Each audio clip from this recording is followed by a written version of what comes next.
ठीक है। और जनता को अगर लगता है कि इनका पैसा फंसा, उनको लग रहा है 200-400 रुपया देकर अगर मेरा 50,000 मिल जाए तो उसमें कहां दिक्कत है। इसलिए लोग अब कुछ कुछ ब्रांचों में लाइन लगाना चालू कर दिए हैं।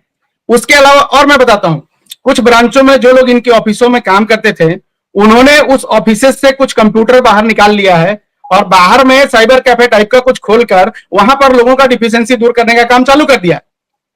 ये मतलब निवेशक को डबल से दोबारा से फिर से लूटने की इनकी एक तैयारी हो गई है और ये पूरे साठ गांठ के साथ हो रहा है। मैं आपको ये बताना चाहता हूं।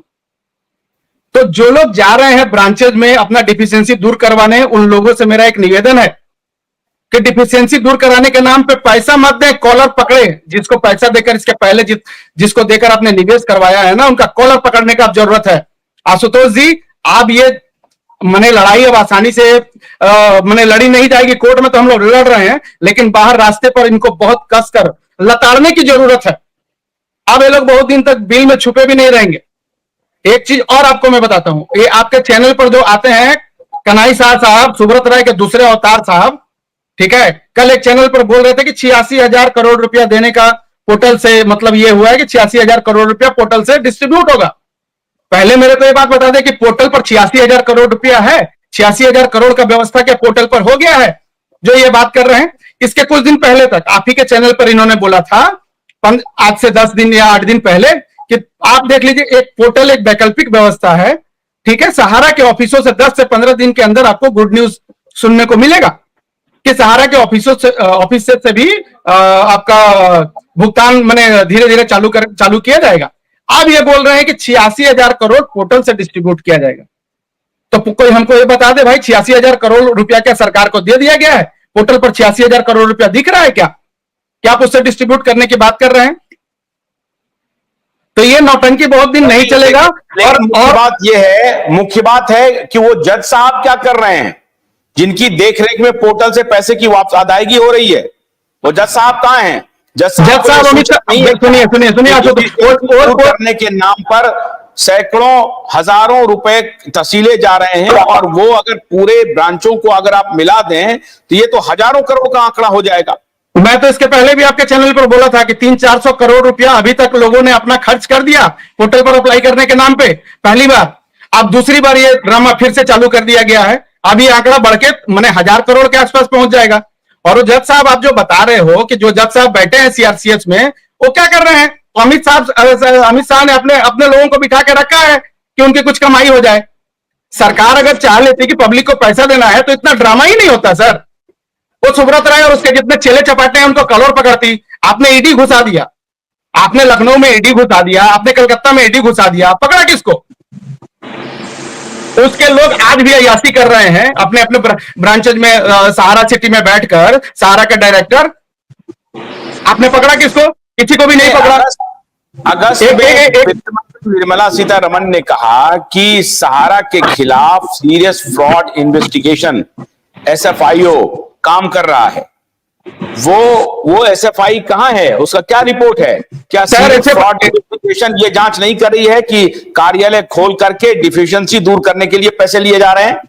एसएफआईओ का सारा रिपोर्ट संसद के पटल पर पड़ा हुआ है, लेकिन उस रिपोर्ट को खोला नहीं जा रहा है। और निर्मला सीतारमण की क्या बात करेंगे सर? उनसे जब पूछा जाता है कि लहसुन प्याज का दाम क्यों बढ़ रहा है तो बोलती है मैं लहसुन प्याज नहीं खाती। तो ऐसे मिनिस्टर है सर, ऐसे मिनिस्टर का बात करे कोई फायदा है? वो तो बोली कि कागज लेके आइए और हम पैसा देते हैं। कागज तो लोगों ने अपना सारा पोर्टल पर अप्लाई कर दिया, आप दीजिए ना पैसा, किसने मना किया है? अब उस पोर्टल पर जिसने कागज अप्लाई कर दिया आप उसको फर्जी बता रहे हैं कि ये सहारा के इन्वेस्टर नहीं है। आप तब तो आप मैंने सब चीज वैसे ही फर्जी है। ये लोग तो स्टेज पर खड़ा होकर जुमला बोलते हैं 15 लाख रुपए आपके अकाउंट में आ जाएगा।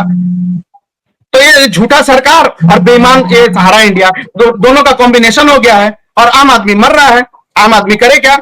कल एक चैनल पर वो कन्हई साहब बोल रहा था कि आप लोग सुप्रीम कोर्ट को नहीं मानते हैं, आप लोग किसी ये को नहीं मानते हैं, किसी ऑर्गेनाइजेशन को नहीं, सीआरसीएस को नहीं। मेरी एक बात समझिए, जो लोग अब सेबी सुप्रीम कोर्ट, सेबी एक सरकार की संस्था है, उसके पास बहुत ताकत है। वो सुप्रीम कोर्ट चली गई, उसने सहारा से अपना पैसा ले लिया।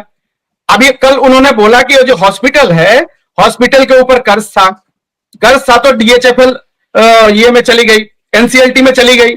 जब डीएचएफएल एनसीएलटी में चली गई और एनसीएलटी के थ्रू आपको बांस हुआ तो आपने डीएचएफएल का पैसा वापस कर दिया हॉस्पिटल बेचकर। अब आम पब्लिक कहां जाए?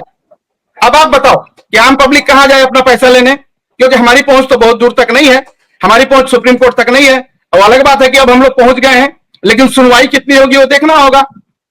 इन्होंने हमारा पैसा रखकर करोड़ों का वकील खड़ा कर दिया है, और स्वाभाविक सी बात है, आप भी जानते हो कि सुप्रीम कोर्ट या कोई भी कोर्ट में अगर जितने बड़े लॉयर होते हैं उनका उतना उतना बड़ा पूछ होता है।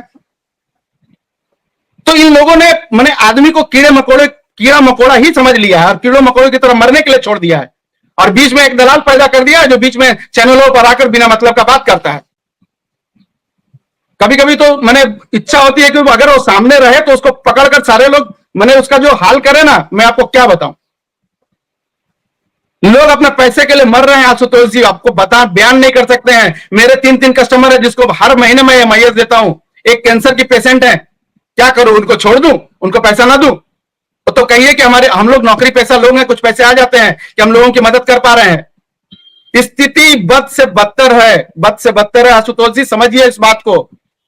और देश का ये सबसे बड़ा फाइनेंशियल फ्रॉड होगा, सबसे बड़ा फाइनेंशियल फ्रॉड। डिबेट में बीजेपी सरकार को बदनाम किया जा रहा है। नहीं, बिल्कुल हम कौन बोल रहा है ये बात?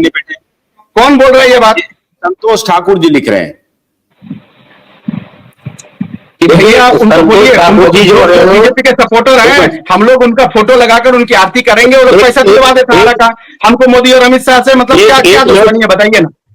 हम लोग खुद बीजेपी के वोटर हैं, हम लोग खुद बीजेपी के वोटर हैं सर, लेकिन अगर पैसा नहीं मिल रहा है तो हमारे लिए बीजेपी क्या कर रही है? संतोष जी, समीर जी, सोनेलाल संतोष जी जो कह रहे हैं, भुगतान किए बगैर सहारा इंडिया बदनाम रहेगा। देखिए संतोष जी जो कह रहे हैं, संतोष जी अंधभक्त होने के कारण बीजेपी के जो कह रहे हैं, बीजेपी के कई लोगों ने सपोर्ट किया है, लेकिन कारण ये नहीं है, चाहे बीजेपी हो, चाहे कांग्रेस हो, चाहे आम आदमी पार्टी हो, अगर गलत है तो गलत है। अभी यहाँ डिफिशियंसी के नाम से मैं सबको सचेत करना चाहता हूं, जिनके जो फ्रेंचाइजी गार्जियन या ब्रांच जो चुपचाप खोल रही है, वो ब्लैंक फार्म पे साइन भी करा रहे हैं, ब्लैंक फार्म एफडी का भर भी रहे हैं। वो क्यों भर रहे हैं? वो क्या कह रहे हैं कि आपका फार्म अपडेट नहीं है। वो ये खेल खेलना चाहते हैं, कन्वर्जन करना चाहते हैं फार्म भर करके। देश के लोगों को जागना होगा, जमाकर्ता को जागना होगा। ब्लैंक फार्म पे न साइन करना है, न फार्म भर के देना है। ओनली मेंबरशिप का अगर भरना है तो भरिए, बाकी कोई फार्म मत भरिएगा। आज एक खेल हो रहा है हमारे चंबल अस्पताल में, कई री इन्वेस्टमेंट कर दिया फार्म भर करके, और उनका एक छोटा अमाउंट 5,000 7,000 का सीआरपी से आ गया। बाकी लोगों को क्या नहीं आया भैया, उनका क्यों आ गया? संतोष ठाकुर जी से मैं पूछना चाहता हूं, ठीक है, वो आशुतोष जी एक बात मैं और बोल देता हूं। आशुतोष जी 1 मिनट मेरे को टाइम दीजिएगा। 1 मिनट मैं आप ही को बुलवाऊंगा, बोलिएगा आप। संतोष ठाकुर अपनी राय रखने के लिए स्वतंत्र हैं, लेकिन मैं सिर्फ ये बोलना चाह रहा हूं, संतोष जी, क्या यह बात सच नहीं है कि पिछले 10-12 वर्षों से निवेशक परेशान हैं, और परेशानी का वर्णन मैं शायद कर नहीं पाऊंगा, इतने परेशान हैं।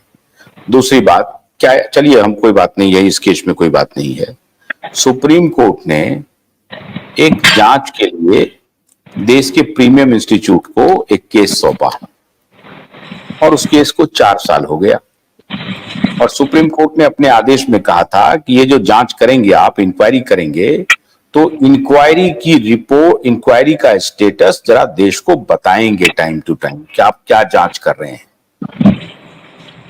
4 साल में सीबीआई एक कदम आगे नहीं बढ़ी, कुछ अभी तक नहीं, कहीं कोई भाव नहीं है। तो ये बात हम क्या सरकार से ना पूछें, गृह मंत्री से ना पूछें, किसी से नहीं पूछें? अच्छा, मान लीजिए पोर्टल में आपने, हमारे गृह मंत्री ने, सहकारिता मंत्री ने कहा एक एक व्यक्ति का पैसा हम 9 महीने में भुगतान कर देंगे। ये मैंने कहा था? मैंने नहीं कहा था, ये हमारे देश के सहकारिता मंत्री ने बड़े जोर जोर से कहा था, ऑन रिकॉर्ड है कि हम 9 महीने के अंदर एक एक निवेशकों का पैसा भुगतान करेंगे। मैंने नहीं कहा था। अब जब ये सहकारिता मंत्री ने कहा था, 1 साल से ज्यादा हो गया, और 4 लाख लोगों का 10-10 हजार रुपए, 5-5 हजार रुपए का भुगतान हुआ, 365 करोड़ रुपए का करना अभी उनको 86 हजार करोड़ रुपए है, या 25 हजार करोड़ रुपए ही है, मान लीजिए 10 हजार करोड़ भी है, 5 हजार करोड़ ही है, 5,000 करोड़ अभी मान लीजिए उनको भुगतान करना है, जिनको 5,000 करोड़ रुपए का उन्होंने अनुमति लिया है। 5,000 करोड़ में से 370 करोड़ रुपए का भुगतान हुआ, किसी का 5,000, किसी का 8,000।